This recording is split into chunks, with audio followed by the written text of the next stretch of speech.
اللهم صل على سيدنا محمد يا رب صل وسلم دائما ابدا على حبيبي.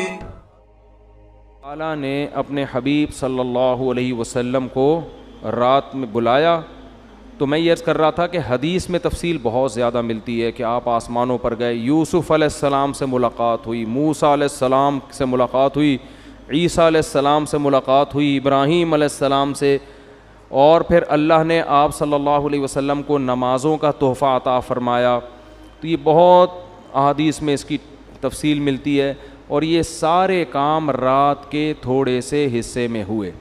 پہلے تو میں اس بات کے تھوڑے سے دلائل دوں گا کہ یہ خواب نہیں تھا, یہ جاگتی حالت میں آپ کے جسم اطہر کے ساتھ ایک معجزہ تھا.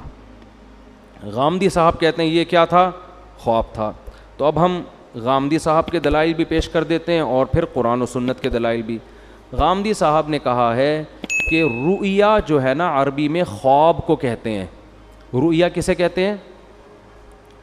خواب کو.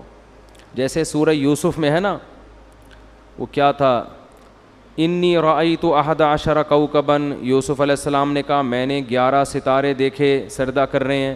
تو ان کے ابا نے کہا لا تقصص رؤیا کا, اپنا یہ خواب کسی اور کو مت سنائیں. تو اس کو انہوں نے رؤیا سے تعبیر کیا ہے. کیا تعبیر کیا؟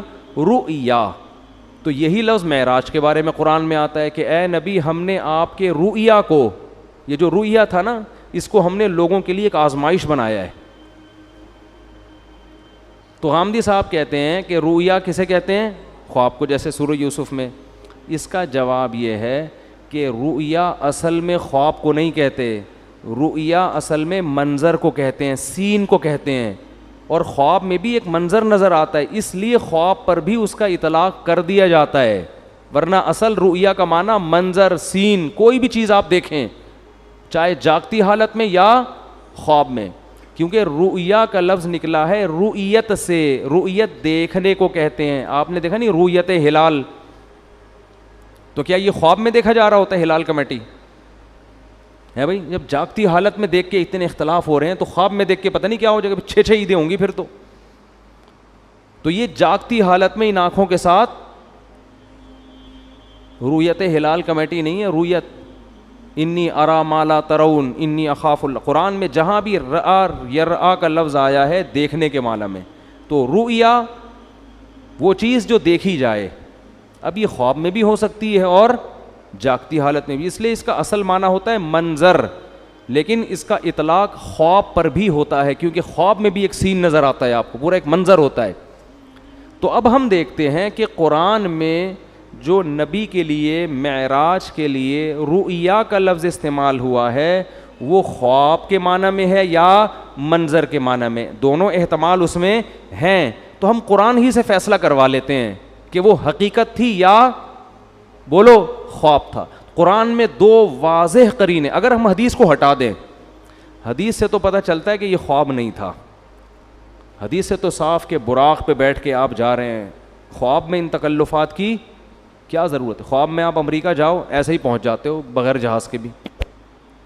یہ جو پورا براق آ رہا ہے, جبریل آ رہے ہیں, جایا جا رہا ہے, پھر وہاں امامت ہو رہی ہے, حدیث سے تو صاف پتہ چلتا ہے. لیکن ہم قرآن میں بھی دیکھتے ہیں کہ 2 واضح قرینے ہیں جن سے پتہ چلتا ہے کہ یہاں رؤیا خواب کے معنی میں نہیں ہے. سب سے پہلے اس رؤیا کے آگے پیچھے جو آیت ہے وہ خود ہی بتا رہی ہے. فرمایا وما جعلنا الرؤيا التي اريناك الا فتنة للناس والشجرة الملعونة في القرآن, کہ ہم نے اس رؤیا کو بھی اور قرآن میں جو ملعون درخت کا تذکرہ ہوا ہے ان دونوں چیزوں کو لوگوں کے لیے آزمائش بنایا. کیسے؟ ملعون درخت ہے شجرہ زقوم. قرآن میں آتا ہے کہ جہنم میں ایک درخت ہے جس کا پھل بے انتہا کڑوا, بہت کڑوا, جو جہنمیوں کو کھلانے کے لیے دیا جائے گا. اس پر مشرکین مکہ کہتے تھے کہ ایک طرف آپ کہتے ہیں جہنم میں آگ ہے, دوسری طرف کہہ رہے ہیں جہنم میں درخت ہے, درخت آگ میں نہیں اگتے. آئی بات سمجھ میں؟ تو اللہ نے قرآن میں فرمایا کہ اللہ جس کا حاصل یہ ہے کہ اللہ کو یہ طاقت اور قدرت ہے کہ وہ آگ کے اندر بھی درخت پیدا کر دے. اور وہ کیا ہے اس کے بارے میں قاروہا, وہ پورے آیت مجھے یاد نہیں آ رہی, کہ اس کی جو جڑیں ہیں نا وہ جہنم کی تہ میں ہیں, اس طرح کی آیت ہے. ابے نہیں بھائی بولی, خیر یعنی اس جواب کا حاصل یہ ہے کہ اللہ کو یہ قدرت ہے کہ اللہ اس درخت کو جہنم کے اندر پیدا کر دے, اور جہنم کی تہ میں اس کی کیا ہے, جڑیں اور شاخیں اوپر ہیں. تو آگ میں اللہ پیدا کر سکتا ہے, اللہ کے لیے کوئی مشکل نہیں ہے. دیکھو ہم نے اگر پانی کے جانوروں کو نہ دیکھا ہوتا کبھی بھی, تو ہم کہتے کہ پانی کے اندر انسان یا کوئی مخلوق زندہ نہیں رہ سکتی, سانس کیسے آئے گا. تو اللہ نے پانی کی ہی مخلوقوں کو پیدا کر دیا, کروڑوں مخلوق جو پانی کے اندر ہی زندہ رہتی ہیں, باہر نہیں نکلتی. تو اللہ کو یہ قدرت ہے کہ وہ اسی ماحول کے حساب سے چیزیں پیدا کر دے. تو اللہ فرماتے ہیں ہم نے یہ ملعون درخت کو بنایا کس کے لیے, آزمائش, تاکہ مشرکین اور غیر مسلم اس کا انکار کریں کہ ایسا ممکن نہیں ہے. حالانکہ یہ انکار کرنا بنتا اس لیے نہیں ہے کہ اللہ ہر چیز پر قدرت رکھتا ہے. تو ہم نے زقوم درخت کو بھی لوگوں کے لیے کیا بنا دیا, آزمائش, کہ یہ اللہ کی قدرت جو مانتا ہے وہ تو اس کو مانے گا, جو اللہ کی قدرت نہیں مانتا وہ اس کا انکار کرے گا. تو اسی کے ساتھ اللہ نے نبی کی معراج کا بھی تذکرہ کیا کہ ہم نے نبی کو جو منظر دکھایا اس کو بھی لوگوں کے لیے کیا بنایا, آزمائش. کیا مطلب, جو اللہ کی قدرت کو مانے گا وہ تو مانے گا اس واقعے کو, جو کہتے ہیں اللہ ایسا نہیں کر سکتا وہ اس واقعے کا انکار کر دے گا. خواب اگر یہ ہوتا تو خواب کو ماننا کوئی اچھمبے کی بات نہیں ہے, یہ فتنہ تھوڑی بنتا. نبی کہتے ہیں مجھے خواب آیا ہے, یہ ہوا ہے, تو ابو جہل بھی کہتے تھا بھائی خواب تو کسی کو بھی کچھ بولو نا بھائی آ سکتا ہے, خواب میں تو آپ کہیں بھی جا سکتے ہیں, کوئی بھی انکار نہ کرتا. لیکن جیسے وہ کہہ رہے تھے عقلاً یہ ممکن نہیں ہے کہ جہنم میں درخت پیدا ہو جائے, ایسے ہی عقلاً یہ ممکن نہیں ہے کہ کوئی انسان زندہ اپنے جسم کے ساتھ رات کے تھوڑے سے حصے میں مسجد حرام سے مسجد اقصیٰ اور آسمانوں کی سیر کر کے آ جائے. اٹ ازنٹ پاسبل, یہ عقلاً ممکن نہیں ہے. تو اللہ کہتے ہیں دونوں چیزیں تمہارے لیے آزمائش ہیں. خدا کی قدرت کو مانو گے تو دونوں پہ یقین کرو گے, نہیں مانو گے تو دونوں کا انکار کرو گے. تو یہ بہت بڑی دلیل ہے کہ یہاں رؤیا سے مراد معراج میں حقیقت ہے جسم کے ساتھ, خواب اس سے مراد نہیں ہے, ورنہ یہ آزمائش نہ ہوتا. دوسرا قرآن میں واضح اشارہ کیا, وہ تو صراحت ہے. سورہ بنی اسرائیل شروع ہو رہی ہے, سبحان الذی, پاک ہے وہ ذات, اسرا بعبدہ, جو اپنے بندے کو رات کے تھوڑے سے حصے میں لے گیا, من المسجد الحرامی الی المسجد الاقصیٰ, مسجد حرام سے مسجد اقصیٰ. یہاں اللہ نہیں کہہ رہے کہ میں نے خواب میں لے گیا ہوں. میں جب میں کہتا ہوں کہ میں رات کو کے تھوڑے سے حصے میں آپ کو یہاں سے وہاں لے گیا, تو اس کا مطلب کیا ہوتا ہے, لے کر گیا یا خواب دکھایا ہے بھائی.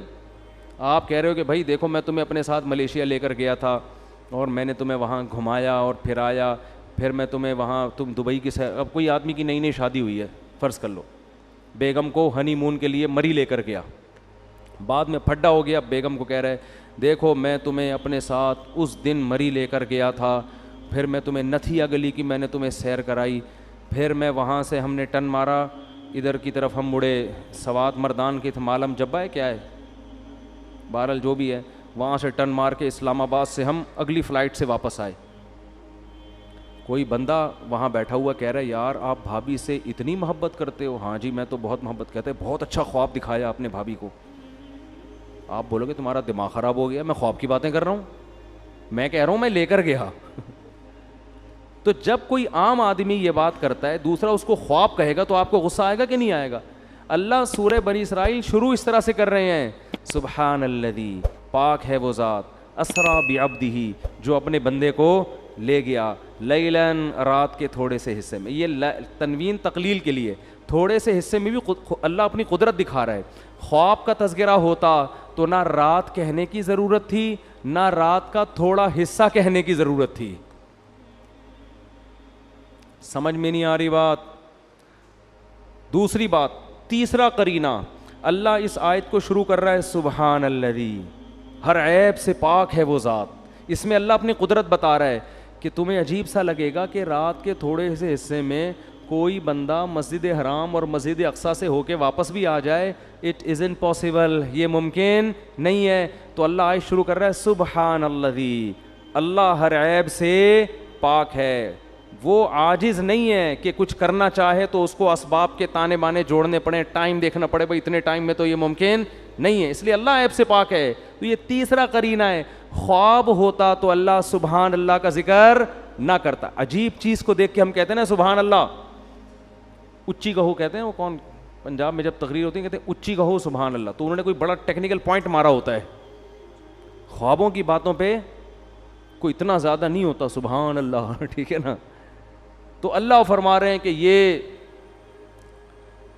3 واضح قرینے قرآن مجید میں, لِنُرِيَهُ مِنْ آیَاتِنَا, تاکہ ہم محمد صلی اللہ علیہ وسلم کو اپنی نشانیاں بتائیں. تبھی تو مشرکین نے انکار کر دیا, یہ نہیں ہو سکتا. اگر خواب کی بات ہوتی تو وہ انکار نہ کرتے. پھر جب انکار کیا تو اللہ فرماتے ہم نے اس واقعے کو آزمائش بنایا. مفتی طارق مسعود صاحب کے بیانات سننے کے لیے youtube.com/مفتی طارق مسعود کو سبسکرائب کریں, اور اگر آپ لائیو ویڈیو کو کبھی بھی مس نہیں کرنا چاہتے ہیں تو سبسکرائب کرنے کے بعد بیل آئیکن پہ کلک کرنا مت بھولیں. جزاک اللہ.